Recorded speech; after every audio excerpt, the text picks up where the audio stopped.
I love this one story you told in the book, okay? You're taking her to the airport. This is after the Lord told you, take care of her. So you're going to take care of her, okay?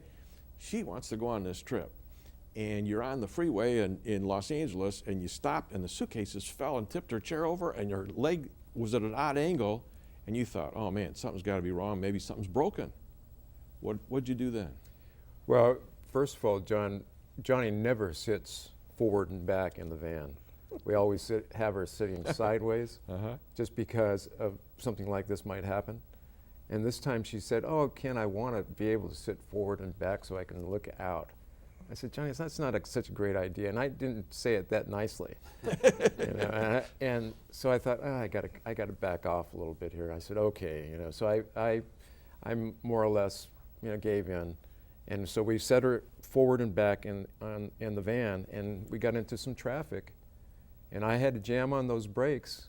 And when I jammed on the brakes, the luggage, as you just mentioned, John, caught Johnny from the back, and it tipped her wheelchair forward, and her leg got trapped underneath the wheelchair. And our friend that was in the van with us said, oh, Ken, Johnny's, I said at that point, I can't do anything right now. So we moved over to the side of the freeway. We readjusted Johnny. Johnny has a way of showing that she's in pain. She sweats on half of her face. And so we got her back upright, and we asked Johnny, are you getting any sweats? And she said no. So I said, Johnny, I think we should go home. And her responsibilities on this particular trip were such that she said, no, I think I need to go on this trip.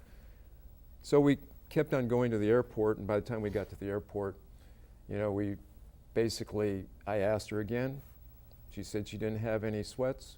She got on the plane, and that's when she started reacting. You get all the way to Baltimore. You're flying across the country, and all of a sudden you're up there and you realize you are breaking out in the sweats, and your leg is swelling up, and you're saying you're in big trouble. They put ice on your leg. You get to Baltimore, and where do they take you? Well, I want our friends to understand who are watching that Ken was not on that trip with me. He dropped me off at the airport, so I'm on the plane by myself with my friend.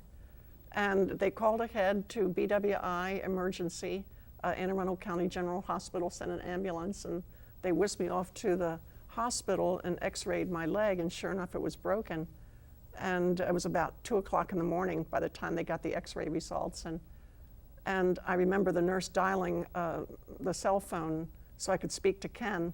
I wanted to give him this report, and the first thing he said to me was, I'm on the next plane. I'm out of here. I'm coming, Johnny, to be with you tomorrow. I said, oh no, Ken, that's okay. You don't have to. But inside, those were the sweetest words to hear, that my husband wanted to be with me. So I'm protesting, saying, oh no, you don't have to go to all that effort. But inside I'm saying, come, come. And it was the most wonderful feeling to see that he wanted to be with me.